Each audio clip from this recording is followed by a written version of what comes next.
Bodo latest आपडेटआव बयखौबो बरायबाय। दिनैनि रादाबखौ फरायदों आं प्रमद खाख्लारि। गिबि निउसआव दङ नेशनेल इनभेस्टिगेशन एजेन्सि सुंद'यै एनआईए गाहाय मन्थ्रि मदिखौ बुथारनो हुमखि होनाय मोनसे मेल मोनो। एनआईए नो इमेल दैथायहरग्राया फोरमायनाय बादिब्ला गाहाय मन्थ्रि मदिखौ बुथारनो थाखाय 30 मानसिफोरखौ हगारनाय जाबाय होनना हुमखि होनाय मेलाव मख'नाय बादिब्ला गाहाय मन्थ्रि नरेन्द्र मदिजों लोगोसे हादरनि मिलियन सुबुंफोरखौ हानि खालामनो थियारि होनना एनआईए बे मेलखौ मोननायनि उनाव मेल दैथायहरग्राखौ नागिरना दिहुननो नाजागासिनो आरो दैथायहरग्रानि आईपी एड्रेसखौ ट्रेक खालामगासिनो।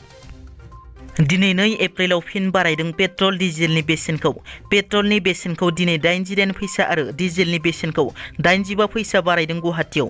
दिनै पेट्रलनि बेसेनखौ बारायनायनि उनाव गुवाहाटीआव 102 रां 55 फैसा आरो डिजेलनि बेसेना 88 रां 44 फैसासिम सहैबाय। बेबादि सानफ्रोमबो हादरनाङै बेसेन बांनाया बयखौबो साननो गोनां खालामदों।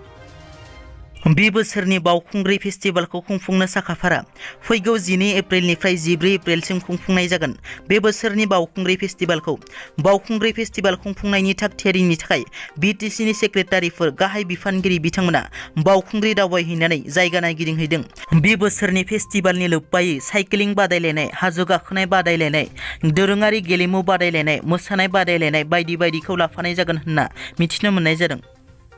BTR सरकारनि मोनसे बाखनायथाव खामानि। दिनै बीटीसीनि दाब दाब जायगायाव रांखान्थियारि उन गोग्लैसोनाय फरायसाफोरनो BTR सरकारनि गियान सोरां बिथांखिनि गेजेरजों हेफाजाब होनाय हाबाफारि लायो। बे हाबाफारिनि गेजेरजों बीटीसीनि दाब दाब जायगायाव रांखान्थियारि उन गोग्लैसोनाय गोबां फरायसाफोरनो साफायाव 5,000 रांनि चेक राननानै होयो।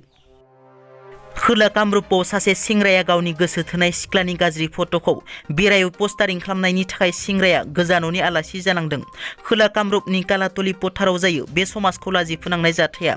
गोसो थोनाय सेंग्राया सिख्लानि गाज्रि फट'खौ बाजार ओनसोलाव पस्टारिं खालामनानै सिख्लानि जानबुं नाम्बारखौ लिरनानै दोनदोंमोन सेंग्राया। बे जाथायनि उनाव दायनिगिरि सेंग्राजों लोगोसे 7 सुबुंनि हेंथायै एफआईआर होनाय जादोंमोन सिख्लाया। एफआईआर होनायनि उनाव पुलिसआ बे जाथायनि गाहाय दायनिगिरि सेंग्राखौ हमनो हायो, नाथाय सिख्लानि फट'खौ पस्टारिं खालामनायाव सेंग्राखौ मदद खालामग्रा गुबुन 7 सुबुङा खारखोमाना दं।